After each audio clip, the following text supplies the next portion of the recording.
Selamat malam, izin memperkenalkan diri, nama saya Andre Parulian, mahasiswa MMUGM Kampus Jakarta. Pada kesempatan kali ini, saya ingin mempresentasikan tesis saya yang berjudul Evaluasi Teknik-Teknik Analisis Data untuk Mengukur Value at Risk atau VAR, studi kasus portofolio obligasi PT IDN Finance. Adapun tesis ini dibimbing oleh dosen pembimbing saya, yaitu Bapak Iwayan Kalantara, MSc PhD. Value at risk merupakan suatu ukuran risiko kuantitatif yang digunakan di manajemen risiko, khususnya risiko pasar. VAR mengukur potensi kerugian suatu aset yang dinyatakan pada tingkat kepercayaan dan jangka waktu tertentu. Jadi sebagai ilustrasi, jika saya berinvestasi sebesar 100 juta pada suatu aset, maka saya ingin mengetahui berapa sih potensi kerugian saya jika saya ingin berinvestasi dalam jangka waktu 10 hari dan tingkat kepercayaan 99%. Dan tingkat kepercayaan ini merupakan inverse dari probability statistik. Nah, jadi jika kita menggunakan tingkat kepercayaan 99%, maka ada 1 minus 99% atau 1% kemungkinan di mana potensi kerugian itu lebih tinggi dari estimasi yang dihasilkan oleh VAR. Sebagai rumusan masalah, penelitian ini berusaha untuk melihat VAR yang dihitung menggunakan berbagai macam teknik analisis data.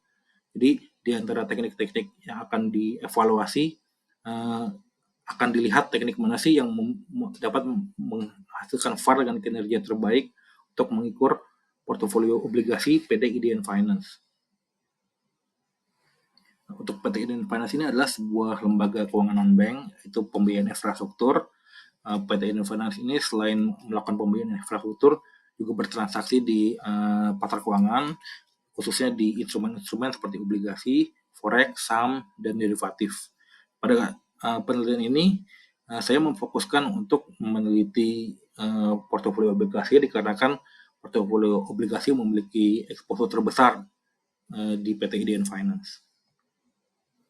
Untuk pertanyaan dan tujuan penelitian, di sini pada intinya saya ingin mengetahui mana sih teknik analisis data VAR yang dapat memberikan ukuran risiko dengan kinerja terbaik untuk masing-masing portofolio, yaitu obligasi rupiah dan obligasi dolar AS PT IDN Finance.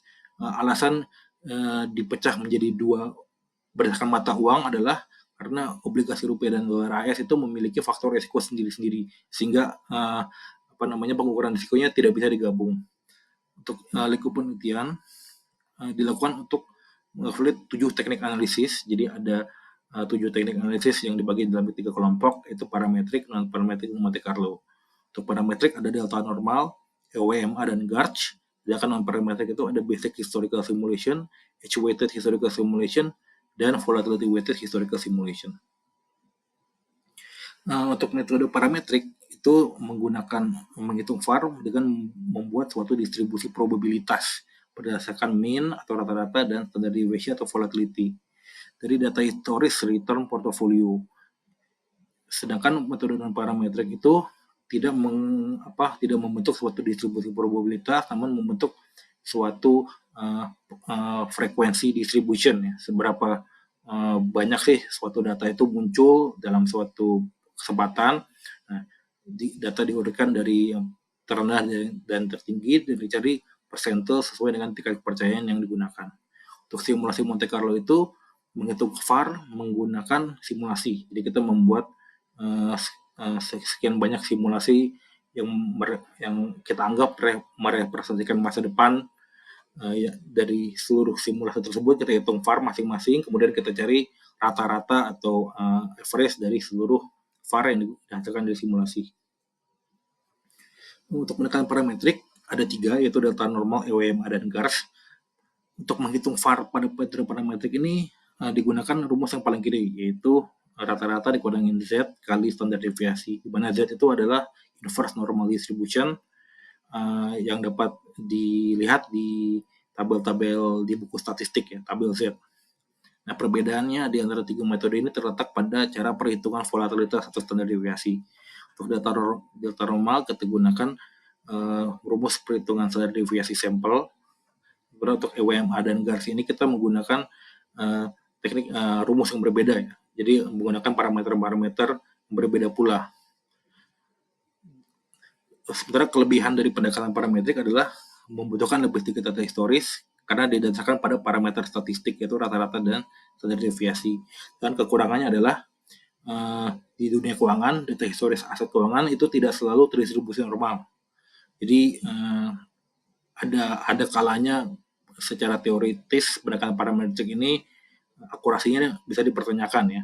Itu yang selanjutnya juga karena berasumsi distribusi normal, maka dapat menyebabkan kekurangan-kekurangan dari metode statistik seperti skewness dan kurtosis.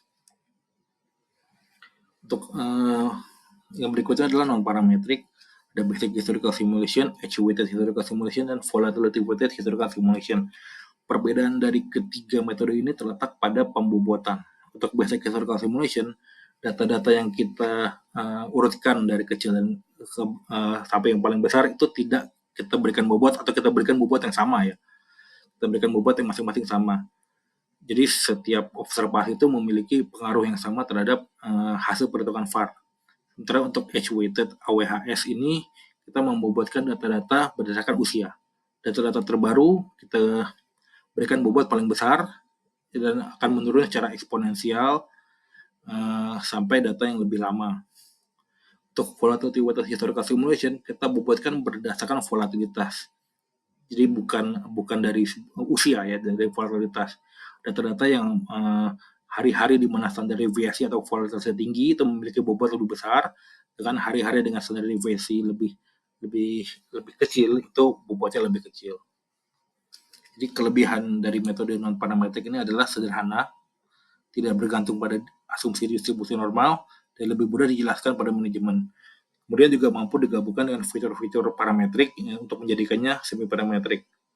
Sedangkan kekurangannya adalah karena berdasarkan pada data historis, jadi lebih lambat mencerminkan pergeseran signifikan terjadi di pasar.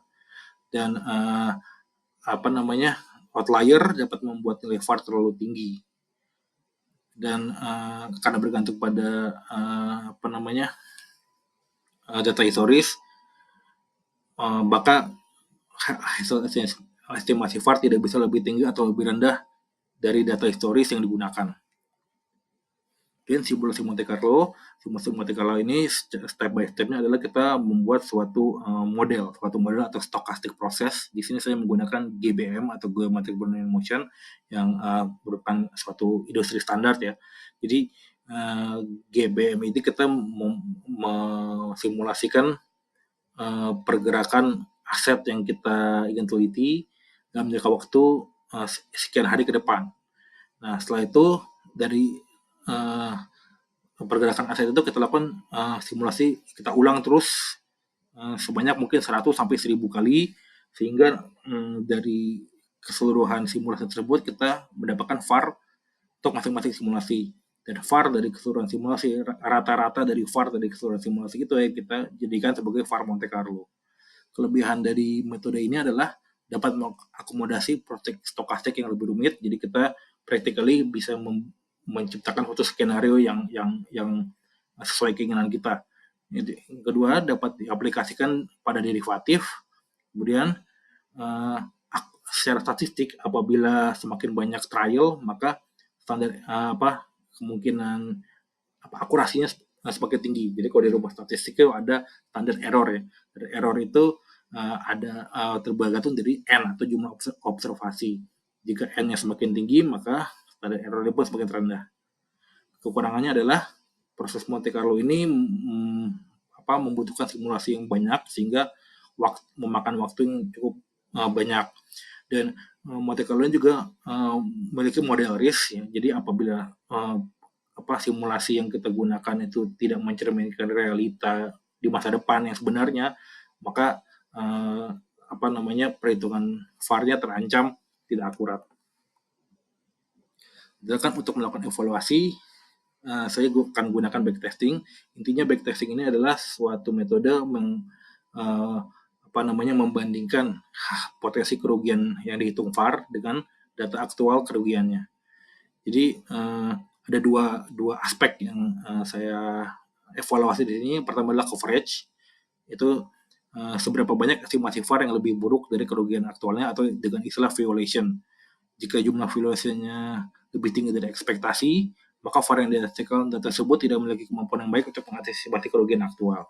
Sedangkan yang kedua ada prediction, ya jadi meskipun misalkan VAR dia memiliki kemampuan coverage yang baik, namun apabila hasil estimasi yang dihasilkan terlalu tinggi juga tidak bagus karena itu overestimate. Oleh karena itu aspek kedua yang saya teliti di sini adalah prediction akurasi. Dalam hal ini pendekatan yang saya gunakan adalah root mean square error atau RMSE. Jadi semakin kecil dari RMSE-nya maka semakin tinggi tingkat akurasi yang VAR yang dihasilkan oleh suatu teknik analisis. Nah, ini metodologi penelitian, jadi secara garis besar adalah saya melakukan suatu investigative question hingga akhirnya saya memutuskan apa saja sih data yang ingin saya kumpulkan, dari mana, seperti apa, kemudian apa yang ingin teknik-teknik analisis apa yang ingin saya gunakan untuk analisis data, dan yang terakhir adalah saya collect dan prepare data. Jadi ini ada spesifikasi data yang saya gunakan, time series sekunder yang berasal dari laporan keuangan PT IDN Finance. Kemudian return yang saya gunakan di sini adalah geometric return dan bukan arithmetic return, karena lebih merepresentasikan dividend growth dari suatu obligasi. Dan di sini surat berharga yang saya gunakan adalah HTCS atau hold to collect and sell. Itu surat berharga yang dibeli untuk tujuan untuk dijual kembali. Karena di PT IDN Finance tidak terdapat portofolio trading, ya. Jadi hanya terdapat portofolio HTCS dan hold to collect. Jadi sehingga yang terekspos risiko pasar adalah hold to collect and sell. Frekuensinya harian dengan jumlah observasi 502 hari. Untuk dengan data yang saya gunakan adalah 2 tahun ke belakang dengan metode sampling convenience. Nah, jadi metode analisis yang saya gunakan adalah saya menghitung VAR untuk masing-masing portofolio, kemudian melakukan backtesting tahap 1, itu mengukur coverage VAR dengan jumlah violation. Teknik-teknik yang memiliki jumlah violation yang lebih rendah daripada expected violation-nya akan lulus dan dilakukan backtesting tahap 2 dengan dihitung RMSI-nya. Yang tidak lulus maka tidak dilanjutkan ke tahap 2.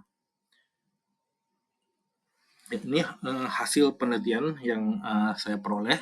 Jadi di backtesting tahap 1 itu metode AWHS untuk portofolio rupiah tidak lulus uji, ya, karena expected violation-nya lebih kecil daripada jumlah violation-nya lebih tinggi dari expected violation. Jadi expected violation-nya ada 3, nilainya 3. Kenapa sih? Karena saya menggunakan tingkat kepercayaan 99%. 99% dari 250 hari itu kurang lebih adalah 3. Jadi diekspektasikan 1% dari 250 hari itu ada kurang lebih 3. Jadi diekspektasikan dalam 250 hari ada 1% kemungkinan atau 3 kali VAR itu akan tertembus atau breach. Sedangkan backtesting tahap 2 itu perhitungan RMSI. Jadi sini dapat dilihat bahwa untuk portofolio rupiah, Techniquers memiliki kemampuan analisis yang terbaik, sedangkan basic historical simulation memiliki kemampuan terbaik untuk dolar AS. Ya, jadi ini adalah visualisasi dari masing-masing hasil perhitungan VAR dan backtestingnya. Ini juga untuk pendekatan non-parametric, visualisasi dari VAR, perhitungan VAR, dan backtesting. Dan terakhir ini adalah visualisasi untuk Monte Carlo simulation. Nah, jadi berdasarkan hasil penelitian dan pembahasan, saya menyimpulkan bahwa teknik analisis Garch menghasilkan VAR untuk portofolio obligasi rupiah PT IDN Finance dengan VAR dengan kinerja terbaik untuk portofolio rupiah PT IDN Finance. Hal ini dikarenakan volatilitas pada portofolio rupiah lebih tinggi, maka teknik dengan modifikasi volatilitas seperti GARS itu memiliki kemampuan yang lebih baik. Dan untuk basic historical simulation lebih baik untuk portofolio dolar AS. Nah, dan di sini juga beberapa saran yang saya berikan adalah untuk penelitian selanjutnya menggunakan jenis aset yang lebih beragam, menguji teknik-teknik analisis historis VAR di luar parametrik dan parametrik dan simulasi Monte Carlo, menggunakan teknik-teknik backtesting berbasis hipotesis testing, kemudian menguji variasi-variasi dari VAR seperti conditional VAR, incremental VAR, dan marginal VAR, dan yang terakhir menggunakan frekuensi waktu yang lebih panjang daripada harian. Ya, sekian presentasi dari saya. Atas perhatian kerjanya saya ucapkan terima kasih.